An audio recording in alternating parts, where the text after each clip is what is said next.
we're back. Sorry about that, guys. Okay, so we are a couple minutes late, having a little bit of issues this morning, but we are here. So thank you for joining us. I know it's a last minute kind of bonus session, but here's the thing. Here's the deal. Turn down the sound, maybe. We have we've got a few tips for you. Our rent dates, like for our tenants, and I'm going to repeat this a couple times so that people kind of get context for this. So we, our rent date, our leases start and end on the 25th of every month, and rent is paid and due on the 25th of every month. So not on the 1st, but on the 25th. So there's so many reasons for that, and we actually have a video explaining all that, so we can post that later. Hey Jen, hey. Yeah, say hi when you jump on. Good morning, everyone. We see a few people have joined us. We don't know who yet. So, there we go. Grant Crean, Mel. Awesome. So yeah, our leases actually come up on the 25th of every month, which means yesterday was our April 1st. That's when we had to deal with all of our tenants and all the things that were going to come up. And of course, we tried to kind of preempt a lot of the stuff, but stuff comes last minute, right? Especially when you're dealing with tenants. And so a lot of things we learned yesterday, and we want to share them with you. And I'm sure we'll continue to learn them. Hey, Corey and Terry, beautiful Terry. Okay, so that's why we thought we would do this kind of bonus session, throw it in and just kind of be like, you know what, let's talk, let's see what's up, let's talk through this, ask any questions that you want. And we'll try to kind of hash it out together, but there's a few things that we learned that might be helpful. So, and we're seeing a lot of stuff coming through on posts, through the media, through news reports, all of that sort of thing about, what tenants are planning to do for April 1st, what landlords are planning to do, what the government is offering. So there's a lot of confusion out there. There's a lot of unknowns. And hey, we're in a time period right now where there are a lot of unknowns for a lot of us. Yeah. But there's a few little things that we can keep in mind to get through this so that it's good for us, it's good for our tenants. We come out at the end of all of this being a good human. All of these things are important. So just little tips here and there. Tiffany already mentioned one. And this isn't probably not something that you can change right away, but upon lease renewals, it's something that we've always suggested to make sure that our leases begin and end on the 25th of the month instead of the 1st of the month, so that you can be ahead of the game when it comes to dealing with these kinds of things.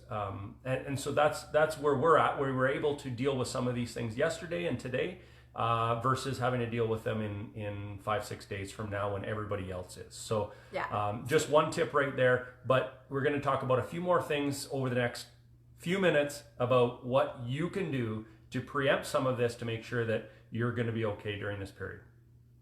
Good.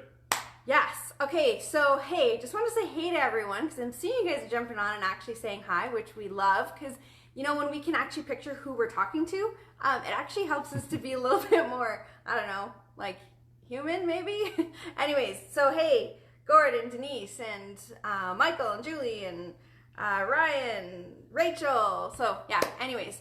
And Melanie, you mentioned it. You said, you know what? I'm so glad we're going through this together. And I totally agree. Mm-hmm. We are learning and growing together and this community of support where we can just kind of say, listen, this is what happened to me. This is what I learned. This is what I would do different. It's huge, right? So that's what we're going to do today. So for anyone who wants to know that information on the 25th of the month, we'll leave that for another time. We do have a full video on that. We could probably do a full training on that of why all of our leases start and end on the 25th. We've done it for years. We got away from it because a property manager of ours that took over our portfolio asked us if we could, can we do it on the 1st? This is our systems. And we said, yeah, sure. And it just wreaked havoc again. And we were like, yeah, no. So we switched it all back over the years. It took some time to get it back. But anyways, yeah, lots of good reasons why we do that. And here's what we learned, a couple of things from this last week. So we didn't just deal with this yesterday, right?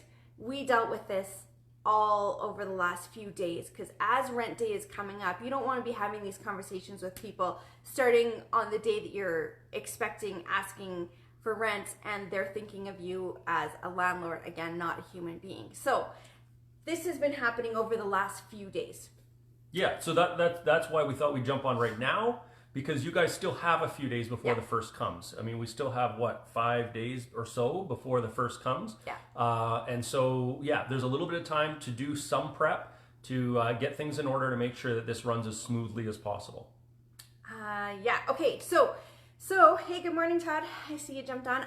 Okay, so here's the first thing. So you're 5 days out. If you haven't done this already, and we have been recommending this, as a lot of people have been, but you want to check in with your tenants now. So, and here's the deal. A lot of people are sending really formal letters, and that's okay. If that's how your relationship has been with your tenant, to be super formal, that's okay.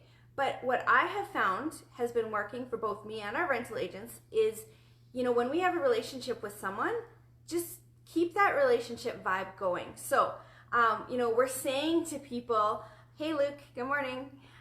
We're saying to people, hey, how's it going? I just wanted to check in with you. And, just like I've done with my neighbors, we live in a rural community, so, we're kind of spread apart and stuff. But, I've checked in with them and said, hey, listen, if you need anything, let me know. My mother-in-law's doing a grocery run. If you need anything, let me know. So anyways, just like you would do with your neighbors, your friends, your family, does anyone need anything? That's what we've done with our tenants. So it's really casual. We've just said, hey, how's it going? And I've tried to make it personal. So in mine, I've said, like, how are you doing being cooped up with a bunch of kids, if it's a single mom. The one guy, I said, because he's got 3 dogs, one is a emergency, or what do you call that? Dog that helps special Rescue needs. dog, or no? Well, no, he's deaf, so it's a dog that helps him with, if someone's at the door or if there's a fire or anything like that. So anyways, whatever those are called. I have no idea. Someone will tell me. Someone will pop in, I'm sure, with the word that I'm looking for. Good morning, Val and Sam. Hey. Okay, so I just keep it casual. I keep it as a check-in. Do you need anything? Are you quarantined? Are you locked in? Do you need groceries delivered? Service dog. Thank you, Jackie. I knew someone would know what this brain was thinking. Grant, thank you. Okay. So just to check in. Now, I'm under quarantine. We just got back from Thailand, as most of you know, and so we are not, able to go out and do the running. But guess what? I had stuff delivered to my tenants through Amazon. So I had one tenant, I delivered some board games to her because her and her family were stuck inside. We had another tenant who said, no, I'm good for groceries. I'm fine for groceries. I forgot one thing that I realized now because I did a click and collect order or whatever. So she just did a drive-through pickup. She's like, I did forget one thing, but oh well. And I said, well, hey, what's that one thing? Maybe we have it. She's like, it's baby wipes, LOL. So you know what? We delivered baby wipes to her door, along with a little Lego kind of building set thing for her kids, just to help them keep busy. But, we did not have a formal letter that we sent. We just went real casual, checking in. How are you? Can I help you? Nothing about rent. Nothing about, hey, are you going to be able to pay me in a week? Nothing about that. Just do a check-in. Now, through that check-in, what did I learn? I learned that we had 3 of our tenants laid off. 3, so I do some of our property management straight up, and then others do. So I'm just talking about the ones I've dealt with. We had 3 of our tenants laid off. We have quite a few that are military, so they were all good. We have a few that are government workers, so we know that they're kind of all good. So like I said to the one, hopefully she's a contract government worker, so I said, hopefully you've been able to work from home and not having to go out. She's like, yes, I've been working from home for the last 10 days, or yes, I've been working from home. So, I found out a lot of information that I want to know, that I'm curious about, but that really isn't my place to be asking them at this point, and that I don't really want to be opening the conversation That's on a big key right at there. this point. You know what? If we contact our tenant and say, hey, how are you doing financially, and can you pay your rent on the first of the month? That could bring up a whole bunch of opportunities that they think, oh, maybe I don't have to pay now, or something along those lines. So what's the point Tiff's trying to make is start a casual conversation, ask them how they're doing. maybe offer to give some assistance, or is there anything I can send to you? Is everything okay? And out of that casual conversation, what happens is people will just kind of let you know how they're doing. You know, I'm doing all right. I'm working from home. I got laid off, but yeah, I got laid off, but I'm okay. this. One of our tenants said I got laid off, but I have some money in the bank, and I also have a roommate, so we're splitting the rent, so we're okay. And so, you know, you get an idea without having to ask for it. And it's the same thing that we talk about when we're talking to partners. You know, what do you think of these types of properties? Oh, I could do one or two of those properties. You know, that sort of thing. It's just starting a casual conversation without coming straight out and asking, are you able to pay rent? What are we going to do? No, we're not doing that. We're just starting that casual conversation. Yeah, for sure. And just a couple notes. So Nin threw in the comments here. So Nin has been working her little patootie off, as always, to get this together for you guys. So we're putting together this document that will be helpful for your tenants, okay? So it's a PDF. We'll also have a copy of it that has links, so that's good, I believe.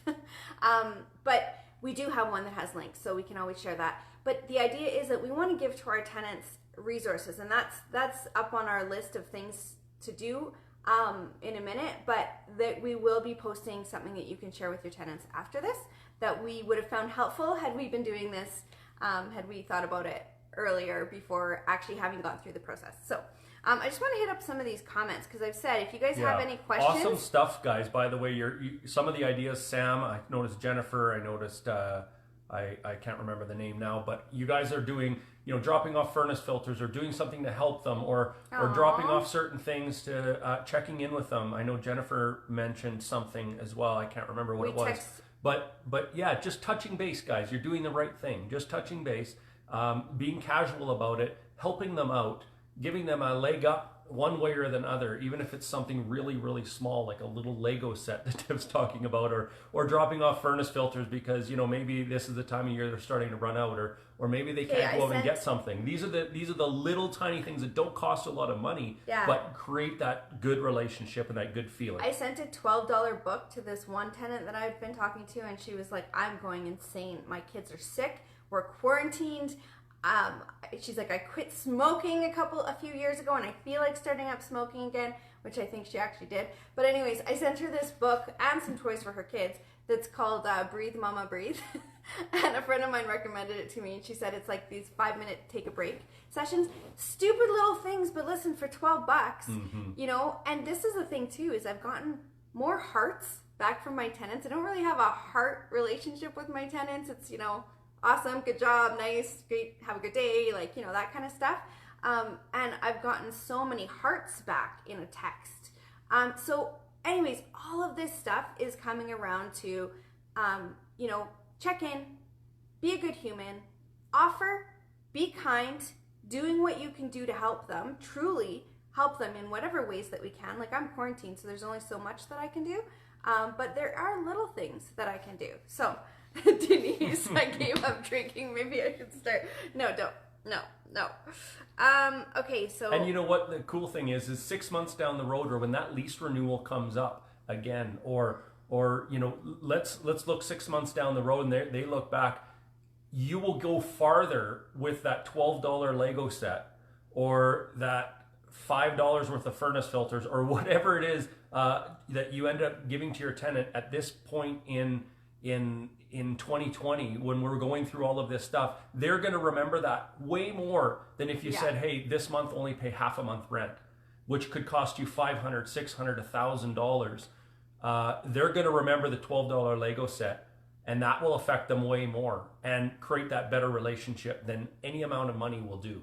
So those little things make a huge difference in that relationship. Yeah. So Donna, and Donna, you're a nice segue into our next point here. So you said you sent a nice email giving them some tips and links, fun things to do. That's great. So you guys read through the comments, because there's a lot of great ideas of the things that we can do. And then you said we also mentioned that we need the rent to pay all our expenses. And here's my next point of what I found really helpful and always do. See, a lot of our properties, we learned this by accident as well, because a lot of our properties are joint ventured, right? especially like when we first started out, they were all joint ventured. So, if someone asked something of me, it was easy for me to say, you know what, I'll check with the owner or the investor on this, and I'll have to get back to you. As days went on, I became more assertive in making my own decisions and that sort of thing. But at first I did do that. And you know what that did is it created kind of a mindset of what we call third partying. So it took the onus off of me to be doing them a favor or have the power to do them a favor. And I always had to check with someone.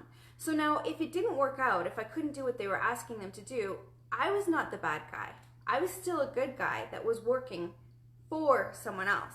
Now, there's an element to that too of third partying where you could actually make the landlord or the owner or your investor seem like a bad guy. So I always say, you know what, they're really good people. If they can do this for you, they will, but I know that things are tight for them as well. They're not a big rich landlord. So I'll see what we can do for you. I know that if they can, they will. And so we're still making them human. So this is my point number 2, is remind your tenants that you are human and that it is a family, a retired couple, a young family, whoever it is that owns this house, that is invested in this house, that put all of their life savings or whatever into this house, and they too are going through this crisis the same as you are, as my tenant. And that is such a huge ability to, one, just allow them to go, oh right, this isn't all about me. There are people on the other side. And not just in this case, we've seen it for many years. It takes the onus off of you as, you owe me, you should be doing this, you should be doing, yeah, well, guess what? I'm just trying to survive here too. So I thought I'd reach out and see how you are and see if there's anything I can do. I'm under quarantine as well, but you know what? I've been shipping stuff through Amazon to people. If you need anything, please let me know. So remind them that you're human and you're going through this too. And I think that takes a lot of fire out of people's sails or wind out of their sails. Not that we're getting a lot of that, but remind them that you're a person too. Let me see. So point number 1 Terry was check in casually. Point number 2 so far, remind them that you're human. So those are the 2 things that we've talked about so far. Okay, I'm just gonna hit up some of these questions. Terry, you're a sweetheart. Oh my goodness. Okay, so this is hilarious. Yeah, phone call itself. Okay, ideas for tenants that don't have kids. Anyone who has ideas for tenants that don't have kids, throw it in the feed. Shelly's asking. Shelly, I am meaning to touch base with you. I heard the announcement from WestJet, and I don't know if that affected you or not, but I saw tail end of your live the other day, so I think maybe it did. But anyways, Shelly, ideas for tenants that don't have kids. I sent a Scrabble board to one.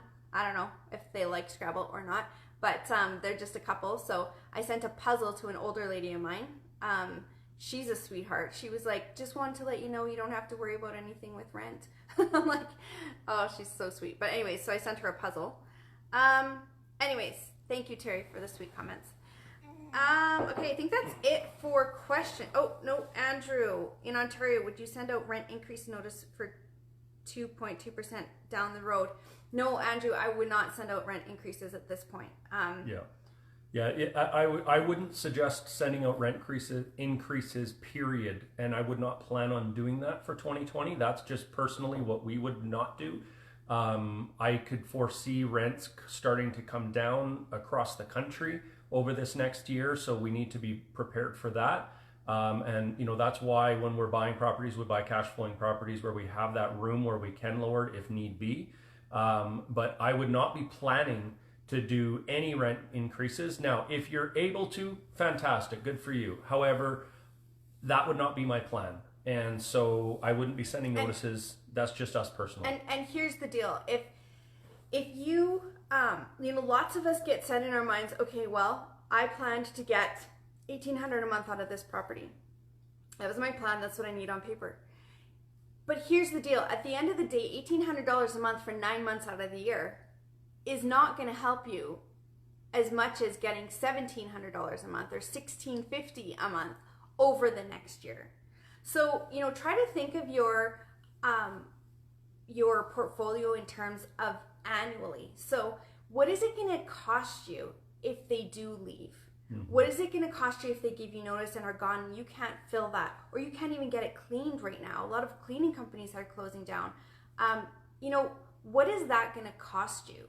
It's going to cost you more than 2.2%.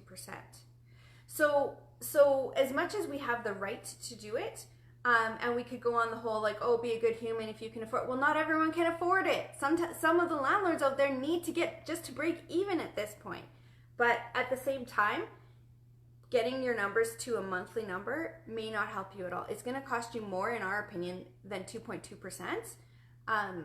To have turnover and people leaving and bad relationships with your tenants at this point. So I think our main focus this year, and this has changed. This has changed over the last couple of months. But our main focus in this year is to keep our places full. So we're going to do whatever it's necessary to keep our places full, to not have vacancies, to not have our tenants move. Now, in some of our properties, that's not going to be possible. We're going to have tenants move. We just got notice 2 months from now that they're going to be moving. Well, he bought a house. So, exactly. So there's circumstances where people will move no matter what. But we're going to do everything we can to try to keep our tenants there. So, I don't think we're planning to do any rental increases this year, period. We're just going to do what we can to keep our tenants currently. Get them to renew. Yeah. I love that comment, Todd. Yeah, we got stuck in that mindset initially. So did I. And it cost you 5 months of extra mortgage payments. Yeah. And that's one thing that I learned, all the way from the very beginning was I was stuck on, okay, I told Corey I was going to get this much rent. I am going to get it. And at the end of the year, it doesn't work out to be that if you're stuck on it. So see you, Donna. Thanks for joining us. And what am I doing now? Point three. So you're going to remind them, first you're going to check in with them just as human beings, casually. Nothing about rents. Second, you're going to remind them that you're human too, the owners are human, all that kind of stuff. You're going to do what everyone's saying and offer a list of programs or anything. We're going to have a PDF Nin is working on probably right now. It just went all fuzzy, hey? Yeah, we're a little blurry. I think it's having issues trying to figure out what we're focusing on. Oh, okay. Anyways, doesn't really matter as long as it's still working. Yeah. So we're going to send a list of programs available, and Nin is working on something to do that. So that's what we're thinking is send this to your tenants and just kind of say, hey, listen, here's some programs. Do you have to pay your rent? Yeah, you do. That's what the programs are for. Yeah, anyway, so send them, educate them, be a resource for them. We talked about this briefly, but third partying, I think third partying it is an important thing. Now, I mentioned it already, but I'm going to come back to this. Third partying is where you're saying to someone, I'm not the decision maker here. I have people that I need to check with, and there's other people involved in this other than just me. I'm just the face of this. Now, do I have a vested interest in this property? Yes. I always say I have a vested interest. Most people don't really kind of understand what that means. They'll say, are you the owner? And I'll say, oh, I work for investors, but I do have a vested interest in this property. And then we move on. And they kind of just realize that I'm not that go-to person that they can talk into doing certain things. I have to check with someone. I have to check with him on our properties. So maybe we're joint owners, but I'm not just going to make a decision on the spot. I'll say, let me call the owner. Sometimes I'll call them right then and there and be like, hey, they just want to know if we can bring rent down by $50 a month because they're really good tenants.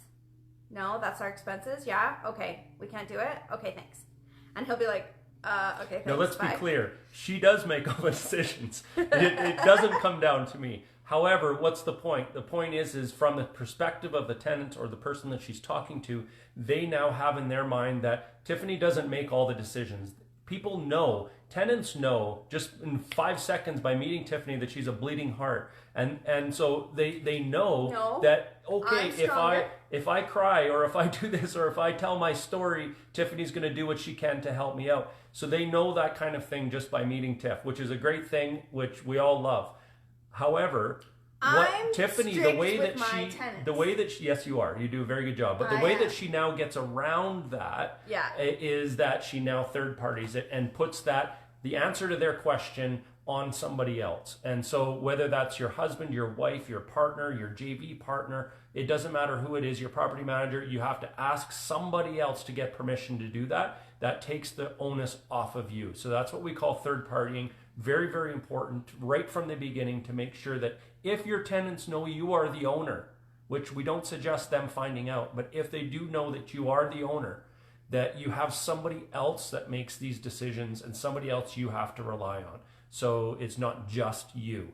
So that's a really good point about third partying it through stuff like this so that you're not having to come up with an answer immediately and on the spot. You can go and take some time to get an answer. Take some time to think about an answer before you give them one because there's someone else you need to consult with. So just keep that part in mind as well. So, okay, so I'll hit up a couple of these questions. So, John and Arlene, so you say like we renewed a lease just recently and we did do an increase. Would you suggest amending it? I would suggest that if it's fine the way it is, don't ruffle feathers, don't start new conversations that don't need to be had, but do what we suggested in point number 1. Check in, see how everyone's doing. If there is a need, if you can tell that created more of a burden or whatever it is, absolutely. If you can amend it and change it up, you will have tenants that are appreciative for life. Absolutely. So this built into a relationship that's going to go longer term past all of this, right? I've had tenants that have said, I found a better place for less money, but I'm never leaving you.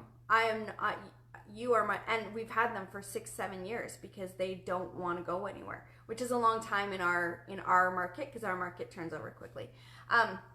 But anyways, yeah, I wouldn't bring up the subject specifically, but I would be doing regular check-ins with them. And if you see that there's a need, absolutely, if you can do it, I think it's a great thing to do. And again, just thinking more long-term than anything. So let me know if that answered your question, guys. Shelly, can we post it or send? Oh yes, it's actually already posted. It's in the feed where we were like, here, give this to your tenants. And there's a few different kind of ideas and thoughts that you can send to your tenants. And then Nin is kind of taking a lot of that stuff and some other stuff and putting it together into a PDF that we'll be releasing this afternoon so that you guys can send that to your tenants as well.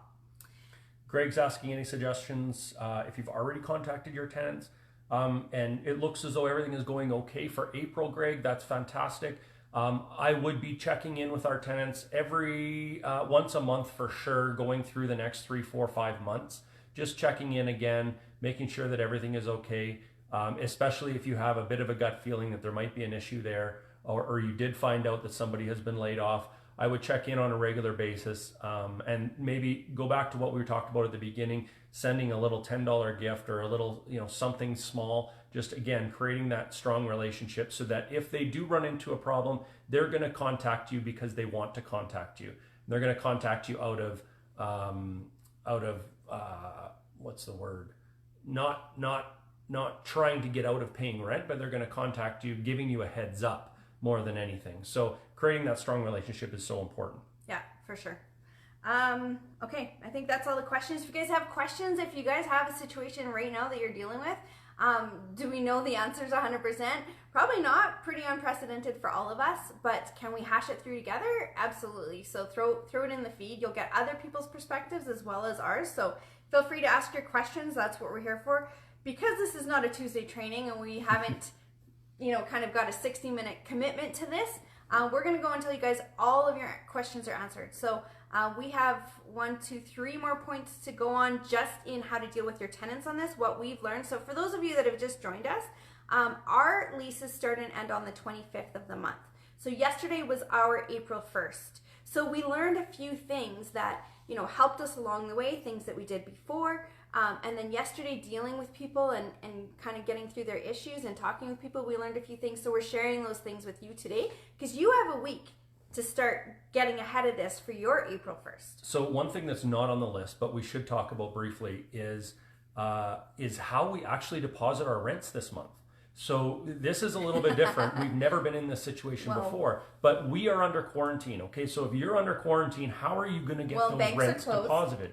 That's what I'm getting to. Yes, we're old. Not everyone does it with posted checks. True.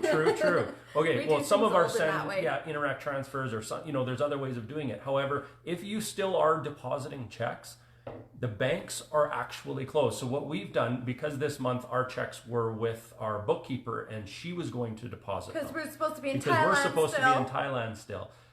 But she went out yesterday to deposit them, and they all the banks were closed. So how do you get the money in your bank account? So long story short, we have to deposit the rents in the bank machine. Now, you're going to have possibly some holds put on that. So keep that in mind, depending on how your account is set up or whatever the case may be, or how many checks you're depositing. You may not have access to those funds right away because money that you put into the bank machine is then held, but you may have mortgages coming out. So this is something that you might want to start thinking about and make an arrangement, possibly have your checks dropped off earlier or sent to a branch or sent to your banker, or there's certain things Or we might even want to start thinking about here. Contact your bank and just say, hey, listen, we want to make sure that there's no holds on that money because we would have deposited at a branch or whatever it might be. Yeah, that just so you know, a lot of people are saying, hey, your thing is on the 25th of the month. Why is that? So we do actually have a video. So we'll post that in Fearless later on. It's a video that we've already done, so that explains why we chose to go with the 25th. But that is one of the reasons. So, when we were buying cash or properties, cash flow was not on our radar. We now tell you don't buy unless you're buying for cash flow. But we didn't know that. We didn't have that. The play that was, the popular thing to do at the time that we started investing was go for equity, go for the upswing. If you're break even, that's okay. It's going to go up. So we did that. But we got stuck with negative or break even properties for a really long time. So we needed the rent to cover the mortgages. So that was a major bonus. There's so many other bonuses to doing rent day on the 25th to the 25th. We will post the video talking more about that and then answer questions there. But that is one of them, is we could deposit on the 25th, and that gave things a week to clear or not clear, and before our mortgages were coming out on the 1st. So that was huge. Just I notice a lot of people saying e-deposit. If that's what you're planning to do this month, that's great. For us, and we bank with TD, for us, the e-deposit only works if it's depositing into a personal account. It doesn't work for us, at least I haven't figured it out, to deposit into a business account. And so most of our rents go into our business accounts, and so that's not really an option. So we're having to, at this point, unless I find another solution, at this point, what we've done is just deposit into the bank machine. So, there are some. Every bank is different, and every setup is different, and hopefully, this can move us to doing things a little different and not doing checks. Maybe having other electronic ways of doing this. I've been wanting to set up a lot of you credit still card do have payment checks. So for like 2 years. Well, it's set up. Well, it is kind of set You up, but I just have to haven't start I setting haven't it. actually gotten in touch with the tenants Yes, and we got exactly. everybody on board and all that. But you know what? This kind of stuff makes us be better, doesn't it? It makes us get our systems tighter, and it's something I've had on the back burner and just have been a lazy arse about doing it. So, there we go. Should have done it. Procrastinator. Yes, Greg, you're right. Yes. TD needs to up their game. That's right. Okay, guys. So I'm seeing some questions some comments come in on there that I'm not seeing on there. So I think because it's frozen, maybe. But anyways, okay, guys. So let's see. Let's move on to the next part. When you are talking with them, people are asking us a lot. So do I bring it up with them? Do I say to them, hey, if you need help, blah, blah, blah? No, don't bring it up. Allow them to bring it up. If they then bring it up, then you can start working with them on things. So what are some things that we offered? How did we kind of navigate some of this stuff? First off, we only are committing to 1 month at a time. So I have a couple of tenants. First of all, for April 1st, most people should still be okay because all of this stuff has happened so recently that they're still, their paychecks are still coming in. What people are worried about is May and June, and all of that stuff comes out, right? It comes out later. So April we're still okay for the most part. However, if they're not still okay for it, what are some things? So first of all, don't commit past a month. Just be like, okay, listen, I don't know what's coming down the line. Things are moving so fast. We need to see what happens with our banks and with our jobs and with our mortgages. So, for this month, I know that this is what I can do. So don't commit past 1 month at a time. Okay, so that's my first point. Suggestion, because none of us know what tomorrow's going to bring, and that's the truth of it. Banks are offering 6-month deferrals, some to investors, some not to investors, some only 3 months at a time, some 1 or 2 months at a time, and then you have to call back in. That's smart business. Let's follow the lead of people that have done this before and kind of done this before on a smaller scale. Let's follow them. Let's not recreate the wheel. Okay. So only commit to 1 month at a time. What we have done. So here's a note from Garth Chapman. I don't know if any of you guys follow him. He's a mortgage broker. Been a long time investor. Knows his stuff inside and out. Very detailed kind of guy. So he had a thing on his feed that said, and I was like, yes, of course. He says, try not to lower rents. So if you say, listen, we'll lower your rent for the rest of the year, that might be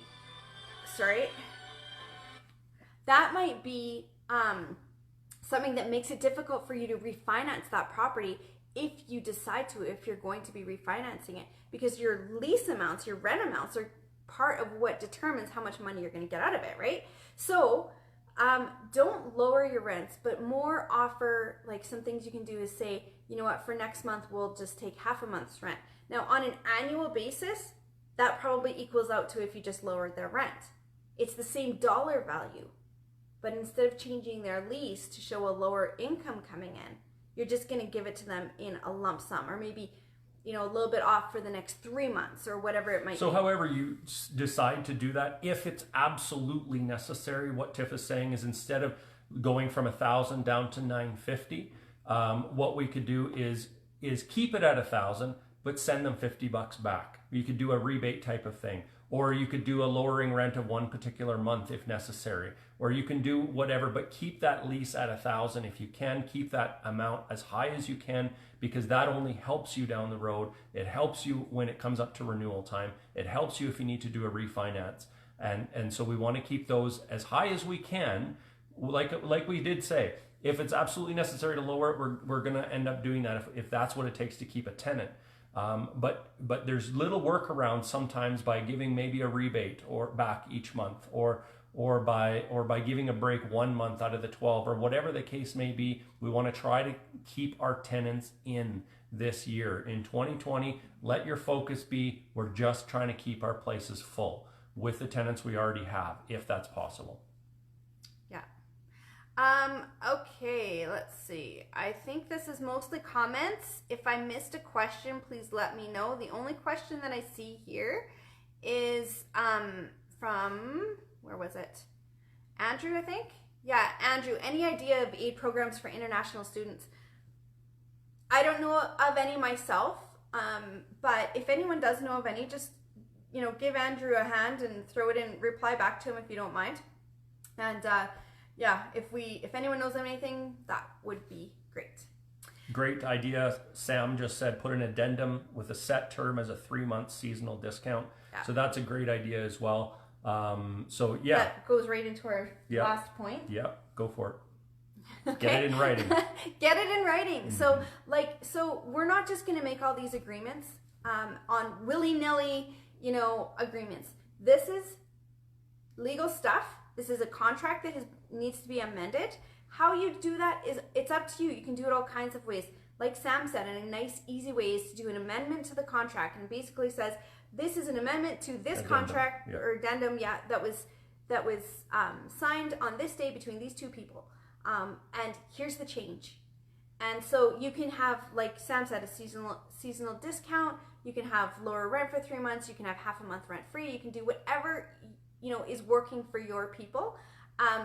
You can do deferred rent, where you're like, we're going to do half a month free, and for the remainder of the lease, which is 8 months, that will be divided and it will go up by blah blah blah. Whatever is going to work. Arrangement is made, right? And but here's the deal: put it in writing.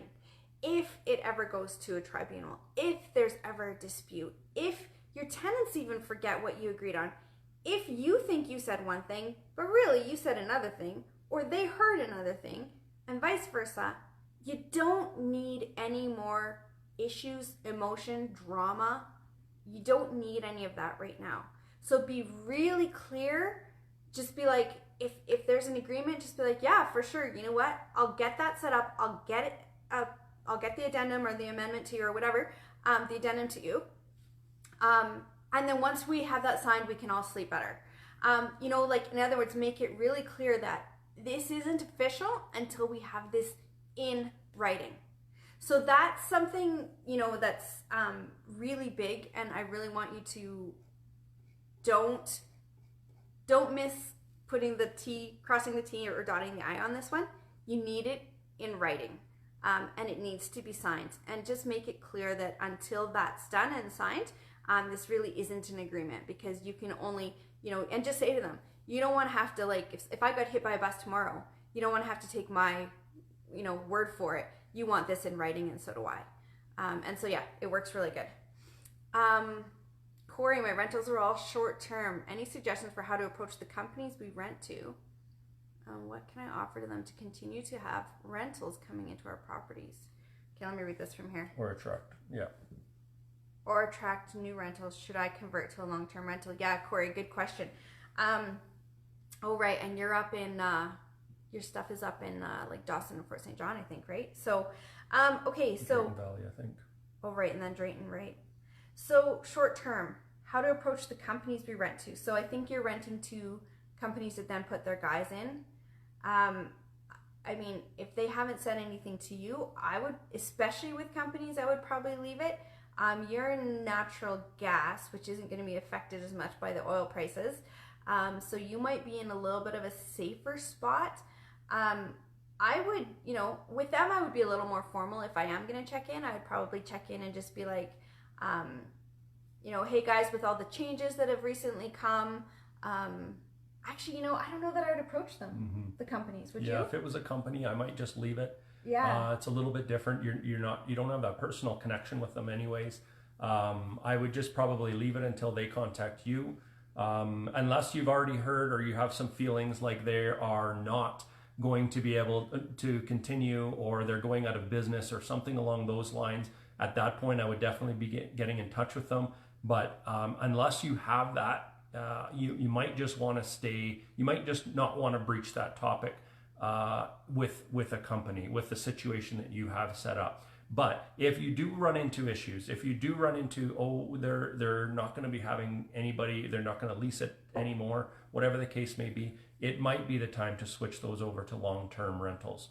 It's going to be a lot easier with everything that's happening, with all the shutdowns, with not being able to get cleaners to go in, with all of those sorts of things, to have somebody renting it more long-term. Yes, you're going to make less money, but at least you have a tenant in there that you're not having to worry about coming in and out and advertising constantly to replace short-term tenants. So I would be switching more towards a long-term type of tenant in those properties going forward this year.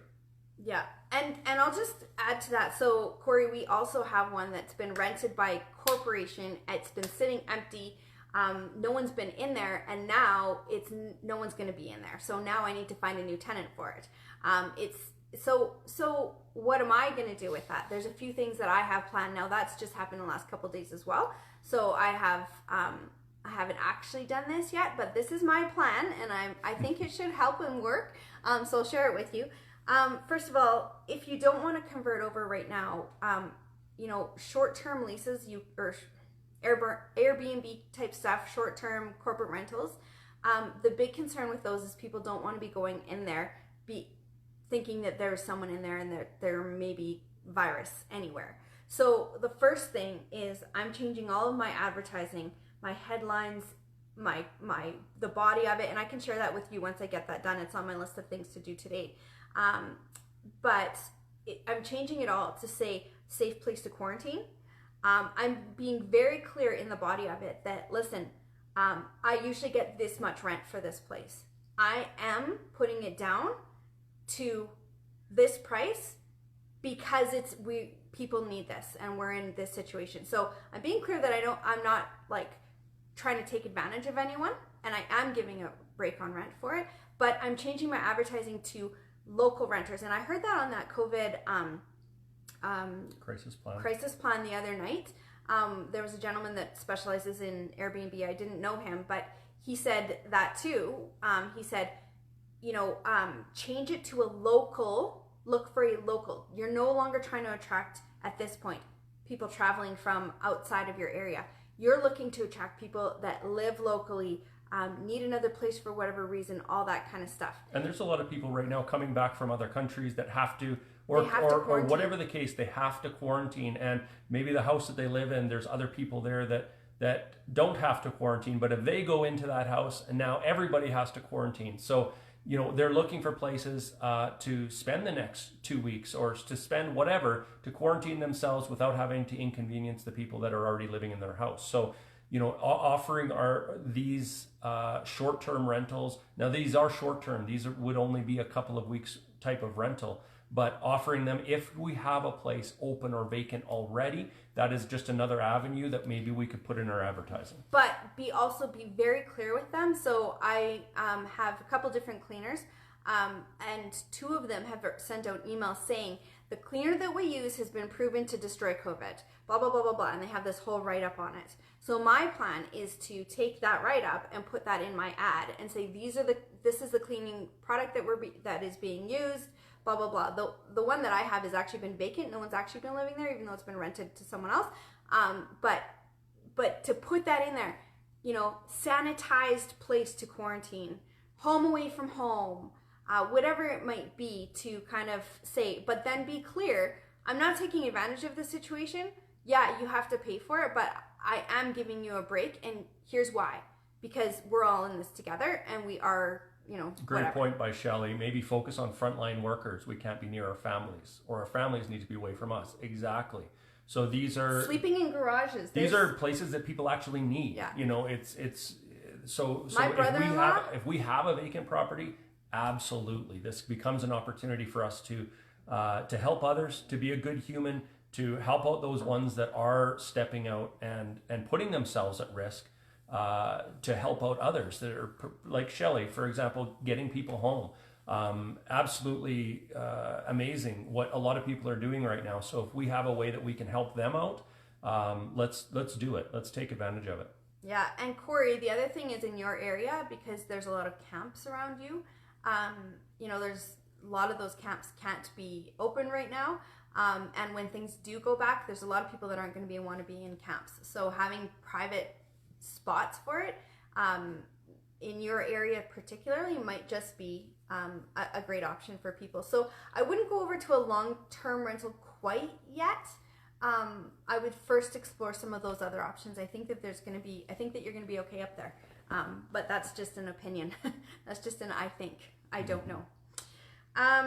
Okay, so let's see. Frontline workers, that's brilliant. One other principle I just wanted to share out of this whole thing, if we were to say, okay, out of this whole situation that we're in, us as investors, us as business people, we are people who run the numbers, who are running a business, who are running a tight ship, who are focused on cash flow, who are focused on appreciation and mortgage pay down and all of these sorts of things. We can become numbers people. We can become business people. And really we should be. If we're in this industry, we need to be business people and running our investments like a business. However, in the situation that we're currently in, we have to have that physical human touch. And that is so, so important. And sometimes over the next 6 months, over the next year, there's going to be opportunities where the business decision might be, we need that 2.2% rental increase.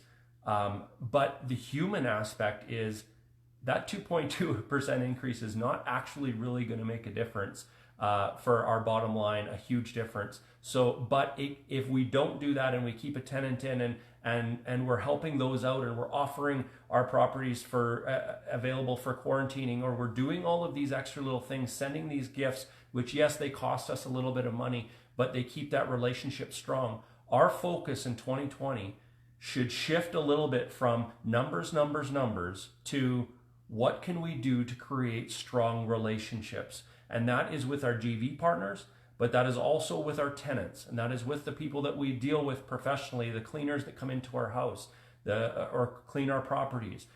Everybody that we are using in our real estate business, we're going to shift this year from business, business, business, numbers, numbers, numbers, and have a shift over to the human aspect of this business. And if we do that, if we have that focus in the back of our mind is what's the good human thing to do here? Let's forget about that extra $20 a month cash flow if we can make a real big impact in somebody's life. So that's one big point out of this whole thing to kind of wrap it up, that if we keep that in the back of our minds, we will be, I guarantee you, numbers wise, we will be more successful this year by the end of the year. If we look back, if we give up some of these little things, we will be more successful money wise if we do that. So keep that in mind as we go through 2020. Yeah, awesome point. Okay, you guys, this is our chance to be good humans, really, right? Yeah, that's true.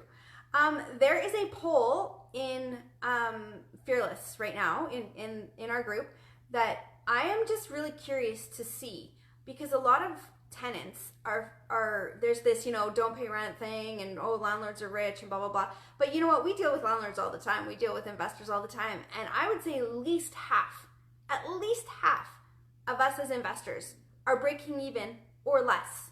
So I would love to get a stat. So the idea is we're polling 2,000 people, 2,000 investors in Fearless, and what is it that you there's three options. Do you make money every month over and above? And I mean, this is on an annual basis, right? So you might make cash flow every month, but then when you do one paint job or have one vacancy, over the year, were you still profitable?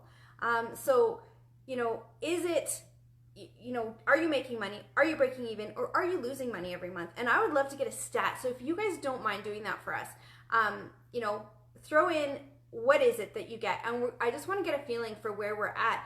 And use that to publicize and say, out of 2,000 landlords, more than half are at break even. So, yes, landlords own houses, but they're often house poor. So so if you don't mind going in and doing that, you guys, if you guys have any other options, if you have any other ideas, if you have anything, please throw them in the feed.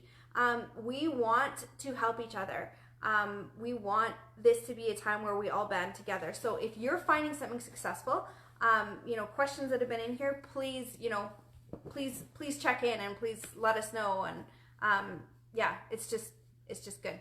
I just want to talk about one tenant that we had not an issue with, but it came up and it just worked out so good. So I just want to share the story a little bit. So she, I had checked in with her last week, just how are you doing? How are things going? And she was like, actually good. I got laid off today, but it's actually okay. We're doing all right. Never said a thing about rents, neither did she. 5 days later, day before rent was due, she texted me and said, hey, so since rent is due tomorrow, just thought I would check in. Is there any, program that you guys are offering? And so my answer to her back was, you know what, like each owner has checked with their bank. With your bank, there is no program, there is no deferral with yours. And she already knows that property is a break-even property. But so I said, so there's no deferrals, no, because that's what she had asked. And so she's like, okay, no problem. And I'm like, you know what? I text her back a few hours later and I just said, hey, if there's an issue, if you need something, if you need a payment plan, or if you need something else worked out, like we're willing to work one-on-one, so just let me know. And her answer back was, no, you know what? We'll figure it out. Don't worry about it. It'll be all good. Thanks so much, or whatever, smiley face or whatever it was. So, there's this uncertainty, but when you treat people with dignity and respect and you have a good relationship with them, I think a lot of the stuff can just be alleviated. So just be there, be of service to them. You are a home provider. You are a service provider. They are your tenants. They are paying you thousands of dollars every single year, thousands of dollars. They take care of your properties. They, shovel the snow. They pay down your mortgage for you. They let you know if the furnace isn't working. They are a huge asset to us. So remember to treat them that way. Now, can we all afford to just say, okay, free rent? No, we can't. If we could, I think a lot of us would. But that's not reality either. But remember they are your asset, and so treat them with dignity and treat them with kindness. And I think that at the end of the day is going to come back and serve you so well through all of this. And we've learned that over the years for sure. Okay, couple last minute points. Don't reduce your rents because it's not good for financing. Do other things instead. That was a tip from Garth Chapman. Thank you so much for that, Garth, if you're watching. Payment plan until your payout. So that's another option. We gave another person. They didn't end up taking it either. But we said, tell you what. She's like, I don't think I'm going to get the emergency fund before rent. And I said, okay, well, when do you think you get it? And so she told me. So, okay, then, so in writing, we just said, hey, you agreed to these terms. I agreed to this. You're going to pay on this date instead. And she sent back, it's just a text in this case because it's just a couple days. And she was like, yes, agreed. So, get these things in writing. I think that's it. Oh, videos, vacancies. What are we going to do for our vacancies? Sam, you said it too. You want to make sure that you're getting these vacancies filled now because this is actually probably a better time than it's going to be in the next 2 to 3 months. Get these vacancies filled now. Use videos, use pictures, be really clear in your advertising right now so that people aren't having to leave their house.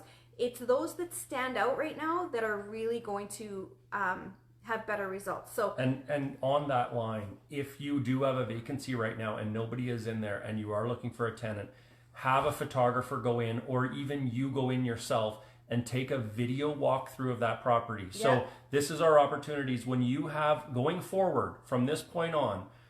Make it a rule that you are going to do a video walkthrough of every one of your properties, and I would pay the $150 to have a professional do it. If they'll go in, though. If they'll go in, yeah, I don't know that, yeah.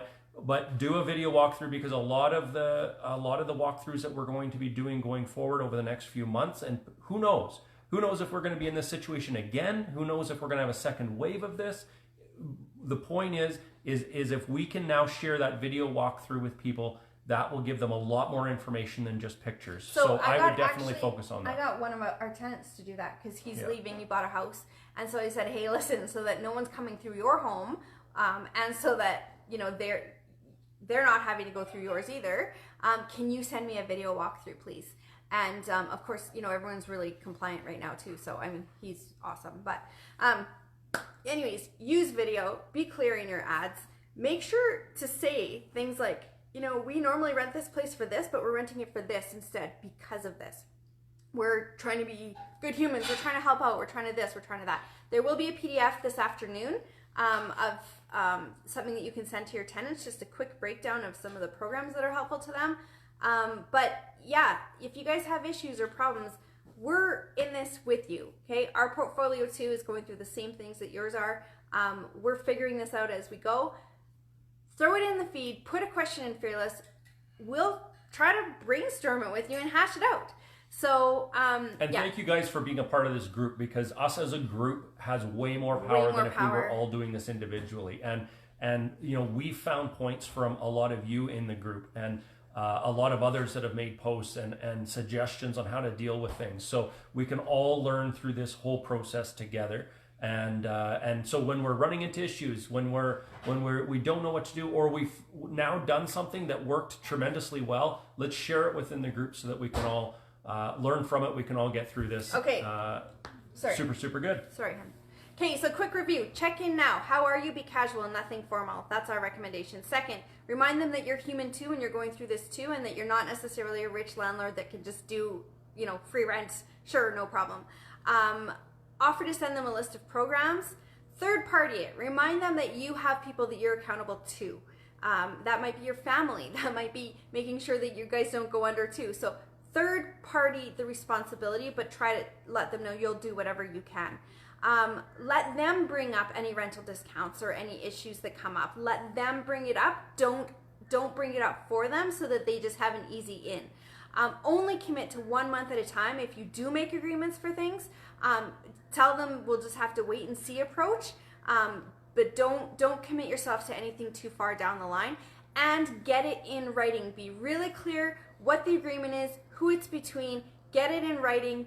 And these are the things that we found. Our rent day was on the 25th. It was yesterday. We got rent from every single person.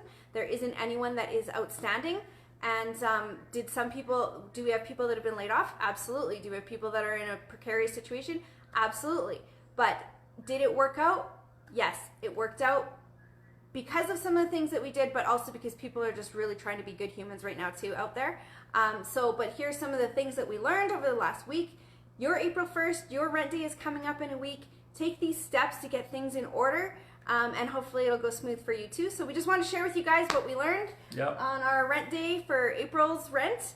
And we will post that video as well on why we do our rents on the 25th. So there's a PDF coming. There's a video coming, which will hopefully answer a few more questions for you.